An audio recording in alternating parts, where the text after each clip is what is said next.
Hello my dear student, आप सभी का इस ऑनलाइन प्लेटफॉर्म पर स्वागत है। आज हम Pune BSc second year and BSc BEd second year की काइनेटिक थ्योरी एंड थर्मोडायनेमिक्स बहुत दिन बाद अपन वापस इसकी क्लास बनाने जा रहे हैं। पार्ट नंबर कहलाएंगे आपका 37। ठीक है, एक चीज़ मैंने आपको पहले ही बताई है, बीएससी सेकेंड ईयर वाले बच्चे आप कंफ्यूज मत होना। काइनेटिक थ्योरी कुल मिला के खत्म हो चुकी। ये तो बीएससी बीएड के पेपर का पूरा नाम इसलिए लिखना पड़ता है। बाकी आपके 80% जो सिलेबस है वो पूरा किसका है, वो है आपके थर्मोडायनेमिक्स से रिलेटेड ही है। इसलिए आप थर्मोडायनेमिक्स को यहाँ पर ज़्यादा से ज़्यादा वरीयता दीजिएगा। काइनेटिक थ्योरी पर यहाँ पर इतनी कोई है ना ज़रूरत नहीं। तो आज अपन पढ़ेंगे सेकंड लॉ ऑफ थर्मोडायनेमिक्स, ऊष्मागतिकी का द्वितीय नियम। आज आपका टॉपिक कौन सा हो जाएगा? आज आपका टॉपिक हो जाएगा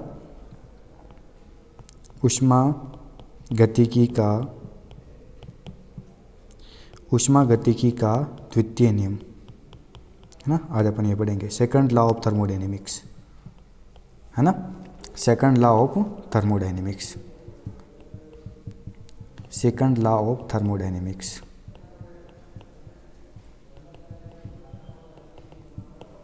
ओके, ऊष्मागतिकी का द्वितीय नियम।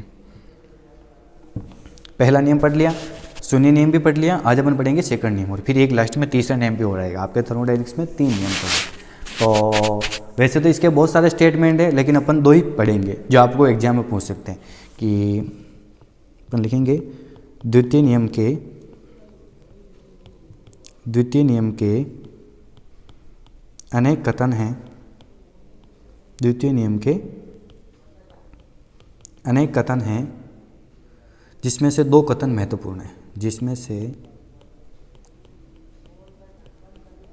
2 कथन महत्वपूर्ण है ना, इंपॉर्टेंट है।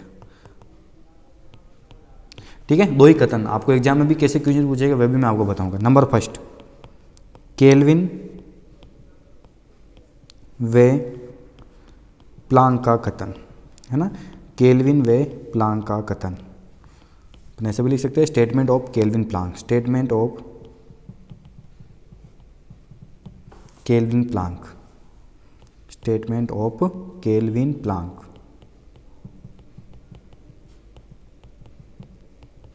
ओके, चलो आइए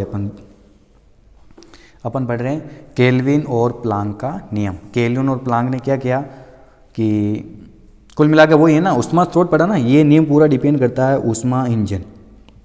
ये सेकंड नियम किस पे डिपेंड कर रहा है? हीट इंजन पर। हीट इंजन में क्या होता है, एक तो ऊष्मा स्रोत होता है और एक क्या होता है, ऊष्मा सिंक। यहाँ पर कार्य होता है, कार्यकारी पदार्थ होता है। अपने पढ़ा था ऊष्मा इंजन वाले टॉपिक, ध्यान से देखिएगा आप, है ना। यहाँ पर क्या होता है, ऊष्मा स्रोत, और यहाँ पर क्या होता है, ऊष्मा सिंक।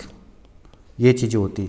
तो उसने इसी को ध्यान में रखते हुए द्वितीय नियम बनाया गया।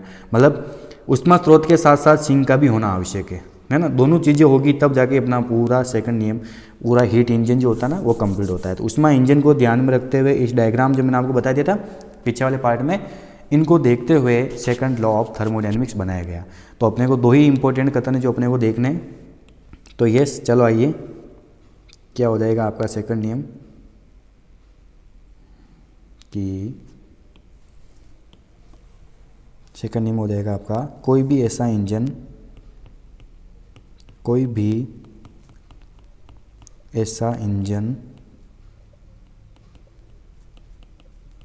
है ना, कोई भी ऐसा इंजन बनाना संभव नहीं है जो, कोई भी ऐसा इंजन बनाना संभव नहीं है ना, कोई भी ऐसा इंजन बनाना संभव नहीं है जो चक्रीय प्रक्रम, साइकिल प्रोसेस पढ़ा था अपन ने, जो चक्रीय प्रक्रम, साइकिल प्रोसेस, जो चक्रीय प्रक्रम में कार्य करते हुए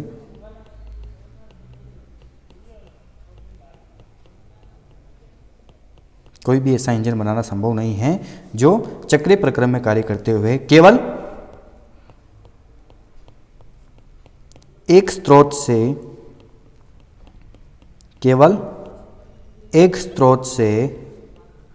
ऊष्मा प्राप्त कर, है ना, एक सोर्स से ऊष्मा प्राप्त करके उसे पूर्णतः कार्य में बदल सके, उसे पूर्णतया किस में बदल सके, कार्य में बदल सके, उसे पूर्णतया कार्य में बदल सके।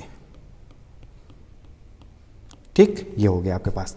देखिए आप ध्यान से, अभी मैंने आपको बताया था कि कोई भी ऐसा इंजन बनाना संभव नहीं है जो साइकिल प्रोसेस है ना, चक्रीय प्रक्रम में कार्य करते हुए केवल एक स्रोत से ऊष्मा प्राप्त करके उसे पूर्णतः कार्य में बदल सके। यानी सारी की सारी ऊष्मा कार्य में नहीं जाएगी, कुछ न कुछ तो सिंक में चाहिए। या अन्य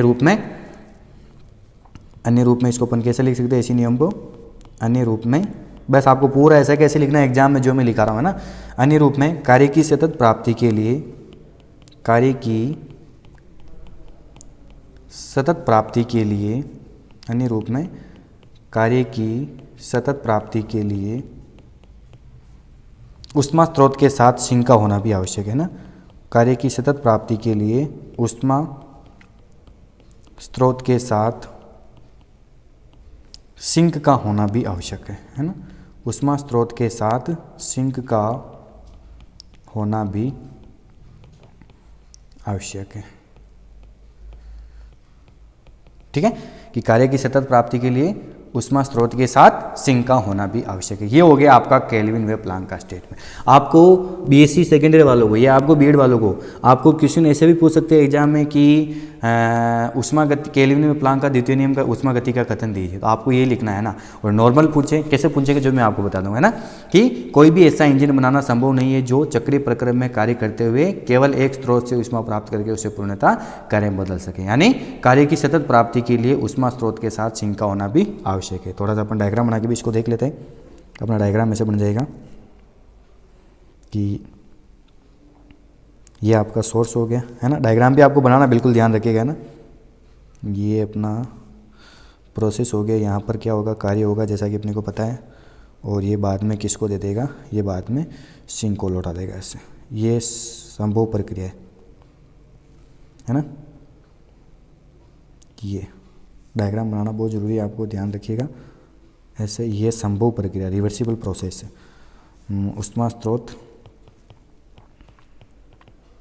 ऊष्मा स्रोत जो था आपका T1 केल्विन, और ये हो जाएगा आपका सिंक है ना, T2 केल्विन है ना। ये Q2 ऊष्मा इसको दे देगा, यहाँ से कितनी ऊष्मा लेगा, यहाँ से लेगा Q1 ऊष्मा, और W यहाँ पर कार्य होगा। अरे यार ये क्यों लग गया, यहाँ पर W क्या होगा, कार्य होगा।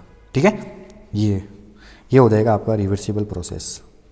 ये आपका कौन सा हो जाएगा, संभव प्रक्रिया। इसको अपन क्या बोलेंगे, संभव प्रक्रिया। ये प्रक्रिया होती है रिवर्सिबल प्रोसेस, रिवर्सिबल प्रोसेस है ना, प्रोसेस। और एक किया जो अपन डायरेक्ट ही बना देते कि डायग्राम भी बनाना आपको ऐसे ध्यान रखिएगा ना, इसको बड़ा कर देना है ना। ऊष्मा स्रोत हो गया आपका,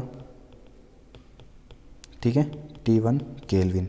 यहाँ से मतलब ऊष्मा ली और इस जगह कार्य हुआ, और कार्य होने के बाद सारी ऊष्मा सिंक को दे दी है ना। W1 बराबर Q1, यहाँ से Q1 ऊष्मा ले रहे हैं ना, W1 बराबर Q1, मतलब सिंक का कोई लेना देना ही नहीं रहा। ऊष्मा सिंक ऐसे कैसे पड़ा, ये असंभव प्रक्रिया है। ऊष्मा सिंक जो है ना, ये ऐसे कैसे पड़ा है, ये असंभव प्रक्रिया है, ये कभी नहीं होगा, यही होगा है ना, असंभव प्रक्रिया, इरिवर्सिबल प्रोसेस। बस ये आपका पूरा, आपने ऐसे कैसे नियम बता दिया, फिर डायग्राम बना दिया, अब आपको नंबर पूरे कंप्लीट। कोई दुनिया की कोई ताकत नहीं जो आपके नंबर काट सकती। इसलिए ये चीज़ें आपको अच्छे से इनको हाईलाइट करना बहुत ज़रूरी होता है ना।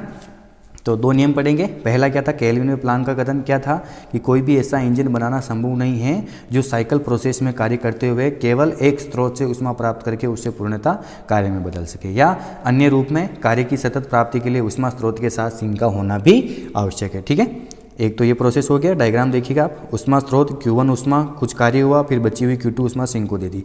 लेकिन अगर ऊष्मा स्रोत Q1 ऊष्मा ली, सारे कार्य में बदल, सिंक को कुछ नहीं दिया, तो ये संभव प्रक्रिया होगी। ठीक, एक सेकंड स्टेटमेंट और है, वो किसका है आपके पास, क्लोसियस का कथन। ये भी अच्छा कथन पूछा हुआ बहुत बार। सेकंड जो है आपका वो है क्लोसियस का कथन, क्लोसियस का कथन है ना, स्टेटमेंट ऑफ क्लोसियस। क्लोसियस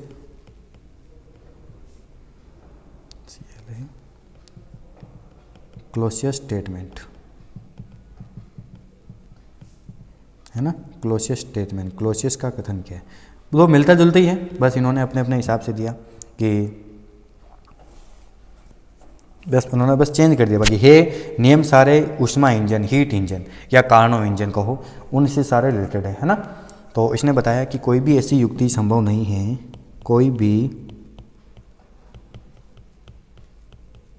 ऐसी युक्ति, कोई भी ऐसी युक्ति संभव नहीं है, कोई भी ऐसी युक्ति संभव नहीं है जो चक्रीय प्रक्रम है ना, वही साइकिल प्रोसेस, जो साइकिल प्रोसेस चक्रीय प्रक्रम में कार्य करते हुए, जो साइकिल प्रोसेस में कार्य करते हुए बिना किसी बाह्य एजेंसी की सहायता से, बाहर से है ना, कोई कार्य किए बिना, बिना किसी एक बार मैं लिखाता हूँ ना, फिर मैं आपको समझाता हूँ। बिना किसी बाह्य एक्सटर्नल एजेंसी, बिना किसी बाह्य एजेंसी, बिना किसी बाह्य एजेंसी की सहायता से, है ना, जो चक्रीय प्रक्रम में कार्य करते हुए बिना किसी बाह्य एजेंसी की सहायता से निम्न ताप पर बिना किसी बाह्य एजेंसी की सहायता से निम्न ताप पर निकाय से ऊष्मा ग्रहण करके, निकाय से ऊष्मा ग्रहण करके, निम्न ताप पर निकाय से ऊष्मा ग्रहण करके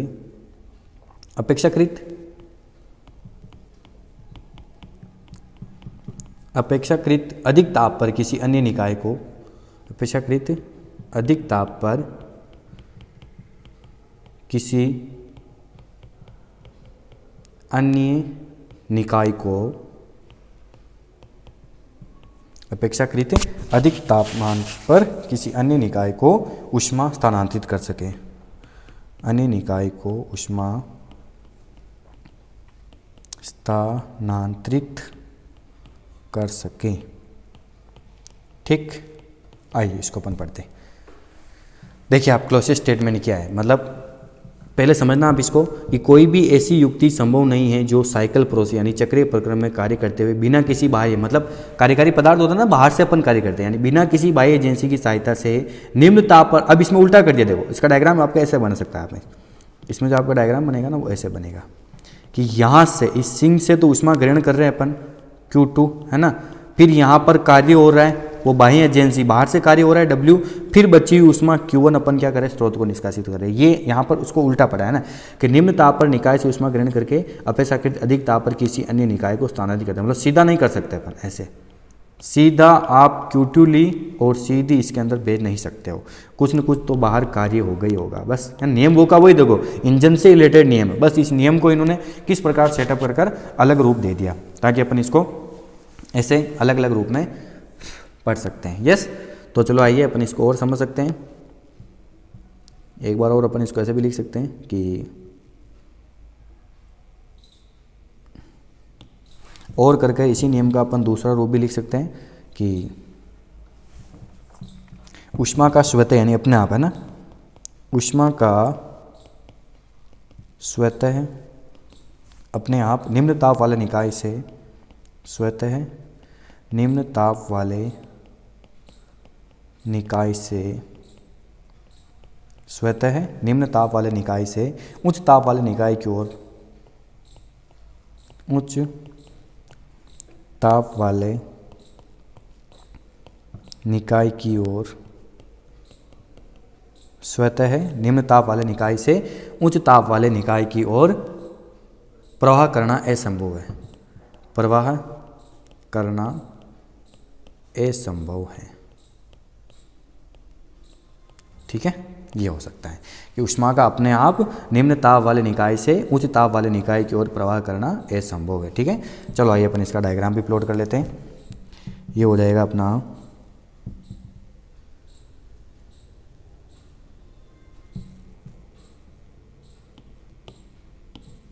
ये हो गया अपना ऊष्मा स्रोत, ठीक है, ऊष्मा स्रोत जिसको अपन बोलेंगे T1 केल्विन, और बीच में कार्य होगा यहाँ पर बाह्य एजेंसी रहेगी, तब जाकर आपका कार्य हो पाएगा, ठीक है। और फिर ये ऊष्मा किसको देते, ऊष्मा सिंक को। डायग्राम है ना, ऊपर नीचे सब सेम रखना, ऊष्मा सिंक T2 केल्विन, ठीक। यानी निम्न ताप वाला निकाय, ये कौन सा हो गया, निम्न ताप वाला निकाय, निम्न ताप वाला निकाय है ना। यहाँ से Q2 ऊष्मा ली, फिर यहाँ पर बाह्य एजेंसी की सहायता से W कार्य हुआ, फिर बची हुई Q1 ऊष्मा अपन ने दे दी उच्च ताप वाले निकाय, है ना, उच्च ताप वाला निकाय, ठीक है। ये तो है आपकी संभव प्रक्रिया, ऐसा होगा, रिवर्सिबल प्रोसेस है ना, संभव प्रक्रिया ऐसा होगा। लेकिन अगर अपन चाहे कि कोई भी कार्य न हो और सीधा इधर उधर ट्रांसफर कर ले ऐसे, तो नहीं हो पाएगा जी। अगर अपन सीधा ट्रांसफर करना चाहे ऊष्मा स्रोत में,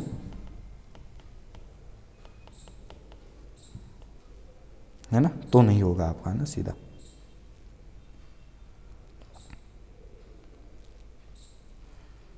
सीधा ऊष्मा सिंक, है ना, T2 केल्विन, मतलब यहाँ से आपने अगर Q2 ऊष्मा ग्रहण की और सीधी इसके अंदर भेजना चाहो तो ये हो जाएगी आपकी असंभव प्रक्रिया, असंभव प्रक्रिया, ठीक है। वही उच्च ताप वाला निकाय हो गया है, उच्च ताप वाला निकाय, है ना। और इसको आप पूरा देखो डायग्राम पे, आपको बिल्कुल ऐसे ही बनाना है, और डायग्राम में ध्यान रखिएगा निम्न ताप, है ना। डायग्राम हमेशा ध्यान रखिएगा, पेंसिल या ब्लैक पेन ऐसा करके थोड़ा हाईलाइट करें, अच्छा लगता है। जैसा आपने पेंसिल से डायग्राम बना लिया और अंदर लिखा आपने ब्लैक पेन से लिख दिया, ऐसे एरो आपने किसी और से दर्शा दिया। डायग्राम के थोड़े कलरफुल होते हैं ना, तो टीचर की नज़र अच्छी पड़ती है। ये हो गया आपका ऊष्मा गतिकी के दोनों नियम। पहला हो गया एक क्लॉसियस का कथन, भाई कोई भी ऐसी युक्ति संभव नहीं है जो चक्रीय प्रक्रम में कार्य करते हुए बिना किसी बाह्य एजेंसी, है ना, बिना किसी बाहर वातावरण की सहायता से निम्न ताप पर निकाय से ऊष्मा ग्रहण करके उसको क्या करें,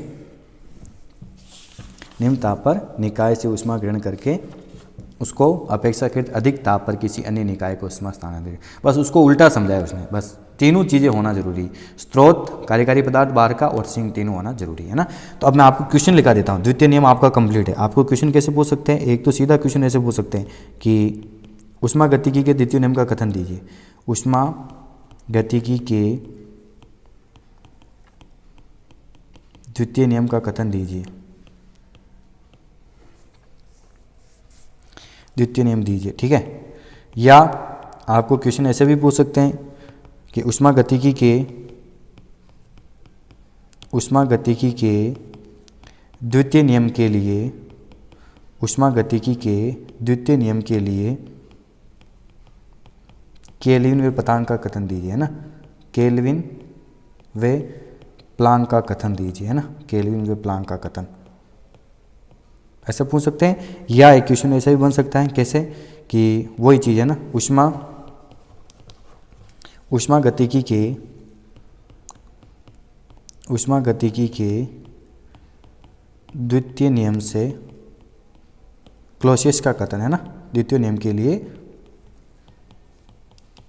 क्लॉसियस का कथन, क्लॉसियस, है ना, क्लॉसियस का कथन। बस क्वेश्चन पूछने के बहुत तरीके हो सकते हैं, है ना। जनरली ये तीन तरीके थे जो मैंने आपको पूछ लिए। ज़्यादातर तो क्या पूछ सकते हैं आपको, ऊष्मा गतिकी के द्वितीय नियम दीजिए। अब डिपेंड करता है मार्किंग पर, मार्किंग कितने का है, तो आपको दोनों नियम लिखने इसमें, या फिर केल्विन प्लांक का कथन, तो इसमें तो आपको पूरा नियम भी डायग्राम बनाना ही, चाहे छोटा ही क्यों ना, है ना। और या फिर ऊष्मा गतिकी के द्वितीय नियम के लिए क्लॉसियस का कथन, ठीक है। अब अपन कुछ पेट्रोल इंजन, भाप engine, steam engine, diesel engine, इसके बारे में पढ़ेंगे, है ना। तो चलो आगे चलिए। अब अपन अगला टॉपिक स्टार्ट करना पड़ रहा है व्यावहारिक ऊष्मा इंजन, जो व्यवहार में होते हैं ना, व्यावहारिक थ्योरेटिकल टॉपिक है ना, बस उसको आप ध्यान से देखिएगा। व्यवहारिक ऊष्मा इंजन कौन सा हीट इंजन है जो नेचुरल व्यवहार में अपन लेते हैं ना। तो ये इंजन दो प्रकार के होते हैं। यह इंजन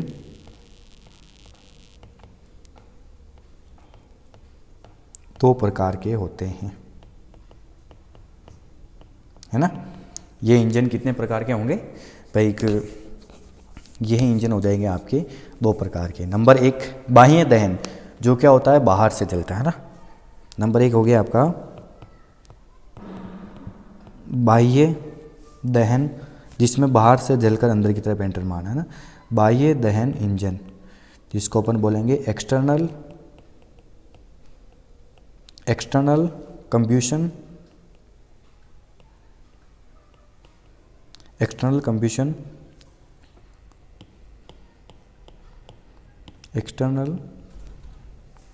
कंबशन इंजन, है ना।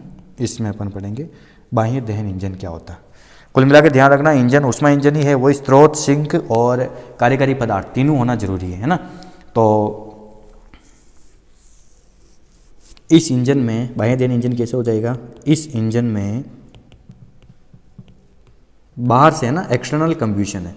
इस इंजन में जल को कार्यकारी पदार्थ के रूप में लेंगे। किसको लेंगे अपन? जल को। इस इंजन में जल को कार्यकारी पदार्थ के रूप में लेंगे,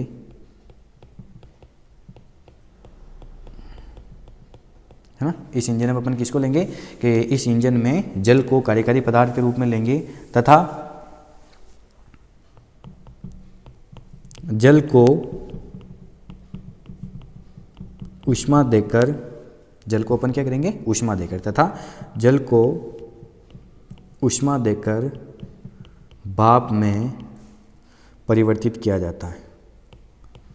भाप में परिवर्तित किया जाता है ना। बाहर ही होगा, ये सारा काम बाहर ही होगा। जो आपका सिस्टम होगा ना, जो आपका उपकरण होगा ना, उस उपकरण के अंदर नहीं होगा, उस उपकरण से बाहर ही होगा, है ना। और एग्जाम्पल क्या हो गया? भाप इंजन पढ़ेंगे अपन, है ना। भाप इंजन, जिसको अपन बोलते हैं स्टीम, किसी को अपन स्टीम देना है ना, स्टीम इंजन, ठीक है। स्टीम इंजन, जिसको अपन बाहर से ही ऊष्मा देंगे और इसकी पूरी प्रोसेस पढ़ेंगे। ओके, फिर हो जाएगा आपका सेकंड प्रकार इसका अंतःदहन इंजन। सेकंड प्रकार क्या हो जाएगा आपका? वो हो जाएगा अंदर की तरफ है ना, अंतःदहन इंजन। अंतःदहन इंजन, जिसको अपन बोलेंगे, इसके भी दो प्रकार और होंगे ना। इसको आप ऐसे लिखो, अंतःदहन इंजन, जिसको अपन बोलेंगे internal combustion engine. Internal combustion engine, है ना। जो भी अपन कार्यकारी पदार्थ लेंगे ना, उसको उस सिस्टम जो इंजन बना होगा ना, इसमें तो अंदर की तरफ डालकर फिर उसको अपन कंब्यूस करेंगे, है ना, दहन करेंगे, जबकि इसमें अपन बाहर ही दहन करेंगे, है ना।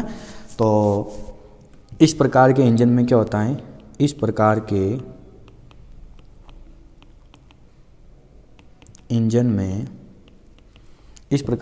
में वायु तथा पेट्रोल, एक तो क्या हो गया आपका वायु तथा पेट्रोल, दो इंजन बनेंगे ये भी, है ना। वायु तथा पेट्रोल या वायु तथा डीजल को, या वायु तथा डीजल को कार्यकारी पदार्थ के रूप में लेते हैं। वायु तथा डीजल को कार्यकारी पदार्थ के रूप में लेते हैं, है ना। ये चीज़ ध्यान रखिएगा। इस प्रकार के इंजन में क्या हो गया? या तो वायु तथा पेट्रोल या वायु तथा क्या हो जाएगा? डीजल को कार्यकारी पदार्थ के रूप में लेते हैं। ये दो प्रकार के हो जाएंगे। ये इंजन भी दो प्रकार के होते हैं। वापस देखिए, ये इंजन भी दो प्रकार के होते हैं, ठीक है ना। ये इंजन वापस चेंज हो गया आपका, ये वापस 2 पार्ट्स में डिवाइड हो जाएगा। तो यह इंजन भी दो प्रकार के होते हैं। ओके, इसका पहला पार्ट क्या हो गया, इसका पहला पार्ट हो गया नंबर ए, ऑटो या पेट्रोल इंजन। ऑटो या इसी को अपन क्या बोलेंगे, पेट्रोल इंजन। देखो थ्योरेटिकल टॉपिक चल रहे पूरे है ना, अब क्या करें, थ्योरी भी लिखना जरूरी है। इसमें कार्यकारी पदार्थ के रूप में क्या होगा, इसमें कार्यकारी पदार्थ के रूप में, इसमें कार्यकारी पदार्थ के रूप में, इसमें कार्यकारी पदार्थ के रूप में वायु व पेट्रोल का मिश्रण प्रयुक्त किया जाता है। वायु व पेट्रोल का मिश्रण प्रयुक्त किया जाता है। दोनों का मिश्रण एक साथ डालेंगे ना, एक तो ये हो गया ठीक, और एक हो जाएगा आपका नंबर बे डीजल इंजन। बे कौन सा हो जाएगा आपका, डीजल इंजन।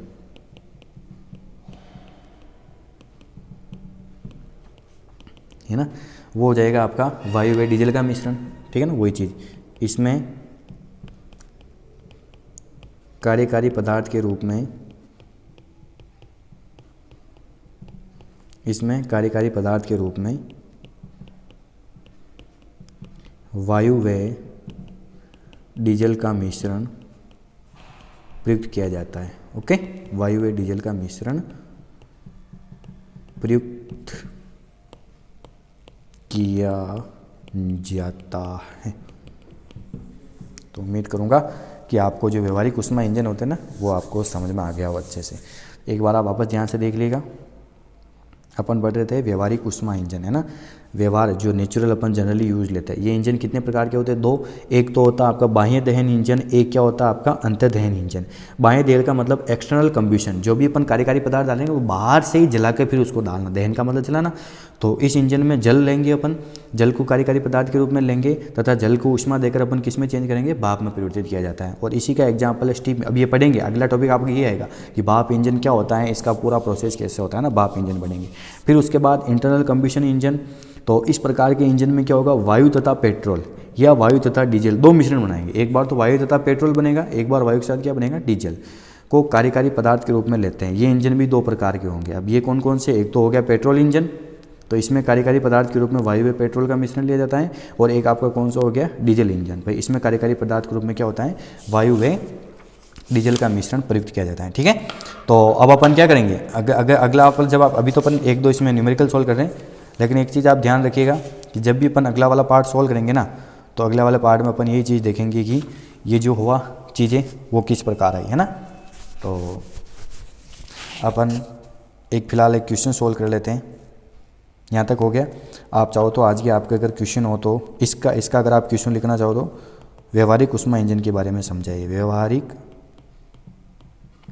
ऊष्मा इंजन के बारे में समझाइए, है ना। आप अगर क्वेश्चन देना चाहो तो आपका क्वेश्चन क्या हो जाएगा, व्यवहारिक ऊष्मा इंजन के बारे में समझाइए, व्यवहारिक ऊष्मा इंजन के बारे में समझाइए। ठीक है, ये आपकी चीज़। तो आज अपन ने क्या क्या पढ़ लिया, आज अपन ने पढ़ लिया जी, एक तो आपका टॉपिक हो गया पूरा वो कंप्लीट, कौन सा, कि ऊष्मागतिकी के सेकंड नियम, ऊष्मागतिकी के सेकंड नियम में केल्विन व प्लांक का कथन एंड स्टेटमेंट ऑफ क्लॉसियस, ये चीज़ें पढ़ ली।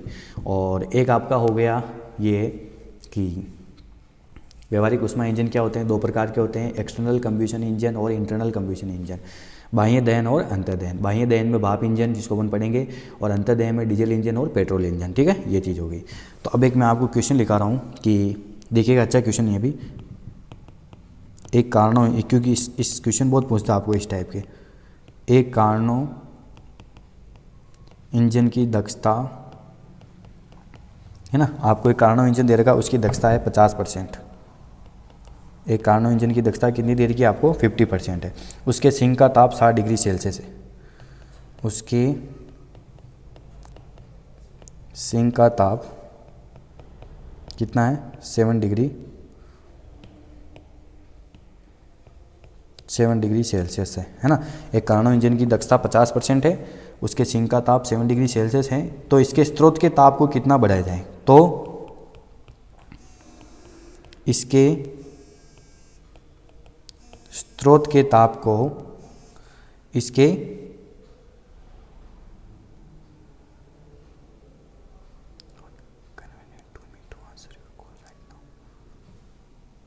तो इसके स्रोत के ताप को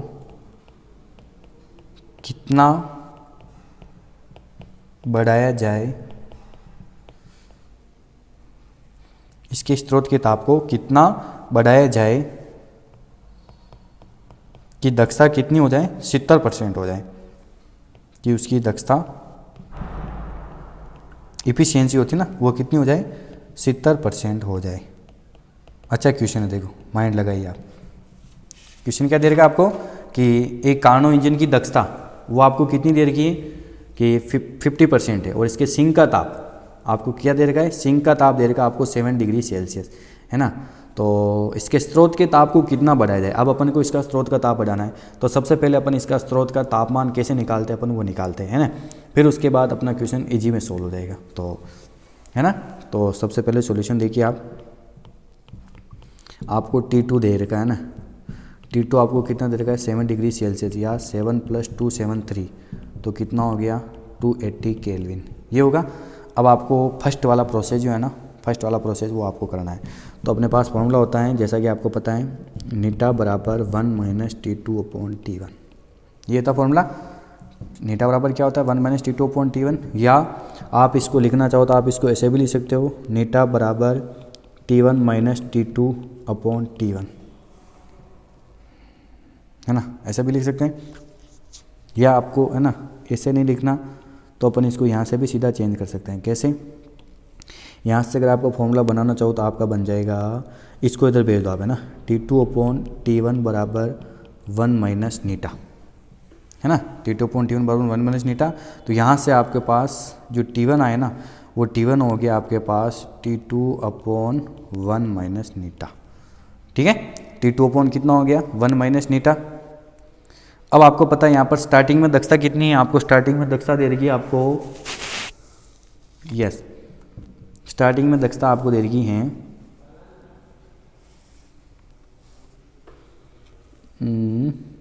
50%। तो 50% दक्षता पर कितना हो जाएगा, 50% दक्षता पर 0.5 हो गया, 50% दक्षता पर यानी 0.5, है ना। तो T1 बराबर T2 आपको कितना दे रखा है, 280, T2 आपको कितना दे रखा है, 280, है ना, 280/1 - 0.5, है ना। तो आप इसको ऐसे भी कर लिख सकते हो, 280/1 - 0.5 तो 0.5, है ना। तो आपके पास कितना बन जाएगा, आपके पास बन जाएगा T1 बराबर 280 × 2, तो हो जाएगा ये आपके पास 280 × 2, तो कितना हो गया ये 200, 2 8 दे 16, 560 केल्विन। फिलहाल आपके पास T1 कितना आ गया, 560 केल्विन, है ना। T1 आपके पास ये आ जाता है। क्या ये जो आया वो सही है, तो आपके पास फॉर्मूला होता है नीटा बराबर 1 - T2/T1, है ना। तो 1 - T2 कितना आपके पास 280 ये कितना है 560, है ना। 0 से 0 कट गया, 28 दूनी 56, तो 1 - 1/2, तो 1/2 यानी 50%, इसका मतलब सही है। फिलहाल अपने पास T1 ही आ गया। देखो ऐसे निकालने का तरीका होता है, अपने पास T1 कितना आ गया, अपने पास T1 हो गया 560 केल्विन। अब अपने को देखना है समीकरण 1 जो इसी काम आएगी, है ना, ये आपकी समीकरण बहुत काम आएगी, ध्यान रखिएगा। समीकरण 1 से,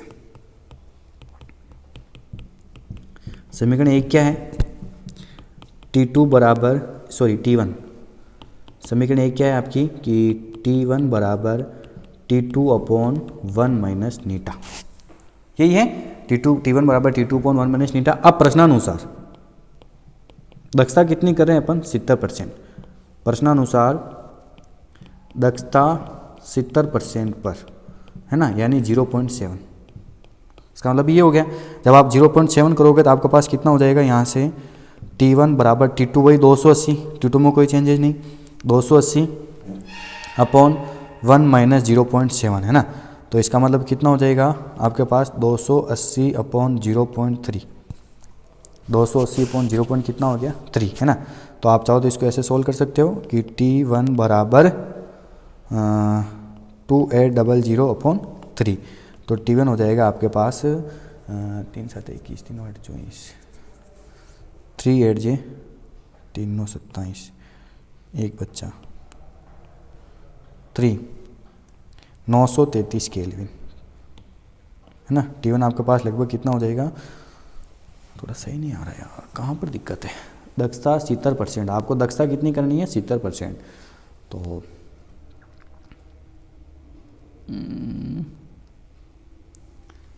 किसी इंजन की दक्षता 50% है, उसके सिंक का ताप 100 डिग्री कैसे दक्षता सीधे दुकान है स्रोत के ताप T1 1 - 0.5 T2 - 100 T2 - T2 है ना 500 के लिए है ना। एक क्वेश्चन के बाद ध्यान से पढ़िए वापस। क्वेश्चन क्या कह रहा है आपको कि एक कार्नो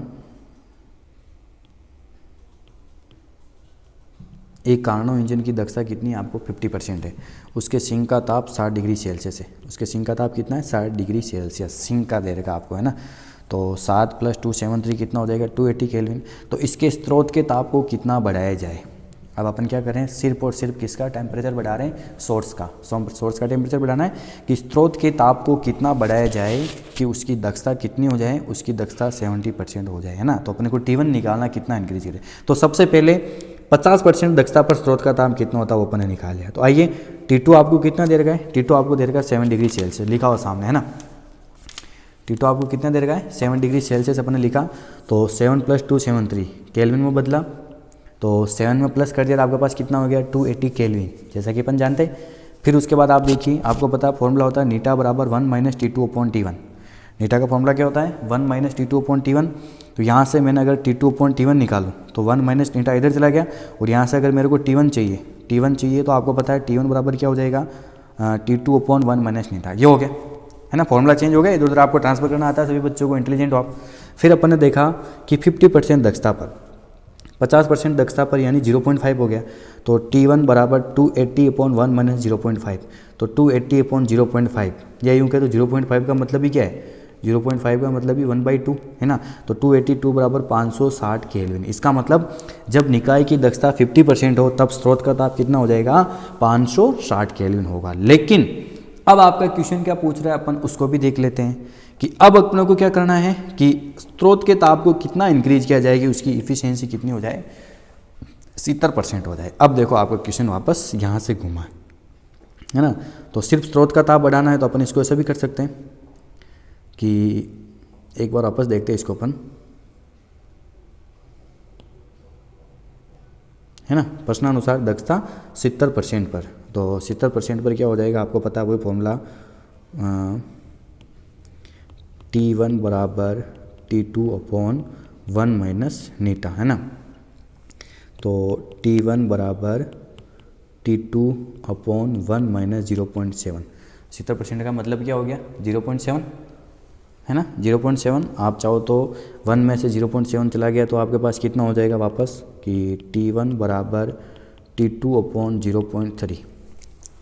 ये हो जाएगा T1 बराबर T2/0.3 है ना। समझ में आ रहा ना। 1 - 0.7 किया और 1 - 0.7 करने से आपका फॉर्मूला वापस चेंज हुआ और 0.3 के रूप में आ गया। अब आपको पता T2 तो वो का वही रखना अपने को, स्रोत के ताप को कितना बढ़ाया जाए, सिंक का तो वो का वही रह रहा है ना। तो सिंक का आपको कितना दे देगा 280 केल्विन है ना। तो अपन करेंगे वापस आगे चलेंगे तो कि T1 बराबर 280/0.3 है ना, 280/0.3। तो आप इसको सोल्व करना चाहिए तो पॉइंट हटा दीजिए, 0 लग जाएगा। तो आप इसको जब डिवाइड करोगे तो आपके पास हो जाएगा 2800/3 है ना। डिवाइड किसको करना अपने को डिवाइड करना है 2800, एक मिनट रुकिएगा, 2800 डिवाइड बाई 3 है ना, करना आता है आपको। तो आपके पास हो जाएगा 933 केल्विन, लगभग मान सकते हैं ना। लगभग कितना आ जाएगा आपके पास T1 आ जाएगा 933 केल्विन है ना। ये आ गया। तो इसका मतलब जब 50% पे कितना था, 50% पे कितना था आपका, 50% पे था जी अपना ये 560 केल्विन। 50% पे कितना था 560 केल्विन। और अब 70%, जब दक्षता 70% हो जाए ना तब ये कितना हो गया, तब ये हो गया 933 केल्विन। तो अतः स्रोत का ताप कितना बढ़ा, तो अतः स्रोत के ताप में वृद्धि T1 बराबर 933, उसमें से माइनस कर दो, कितना है पहले आपके पास 933 में से आप माइनस कर दिए 560, है ना। 933 माइनस 560 केल्विन कीजिए, कितना हो जाएगा। जब अपन ये करेंगे तो आपके पास हो जाएगा 933 माइनस 560 यानी 373 केल्विन। T1 बराबर 373 केल्विन, यानी 373 केल्विन आप और बढ़ाओगे तब जाके आपके पास स्रोत का तापमान कितना, मतलब उसकी दक्षता कितनी हो जाएगी, उसकी दक्षता हो जाएगी आपके पास 70% हो जाएगी। बस इनको आप एक एक चीज़ों को, एक एक पॉइंट को आप जब ध्यान से देखोगे ना तो आपको कोई दिक्कत नहीं आएगी, आप आसानी से इजी वे में ये टॉपिक सोल्व कर लोगे, है ना। तो अपन कल फिर एक नई क्लास लेकर आएंगे काइनेटिक थ्योरी की, यानी अगले वाले पार्ट में इसके इंजन पढ़ने अपने है ना, व्यवहारिक ऊष्मा इंजन या ये इंजन, उसके बारे में अपन पढ़ेंगे, है ना। तो पूरी क्लास को आप ध्यान से देखिएगा और उम्मीद करूँगा कि कोई भी दिक्कत नहीं आनी चाहिए, सारी चीज़ें अपन ने क्लियर रूप में लिख ली है ना। तो इनको देख कर देखिएगा और कोई भी दिक्कत है तो आप मेरे को कमेंट्स कर सकते हो। तो अपना कीमती समय देने के लिए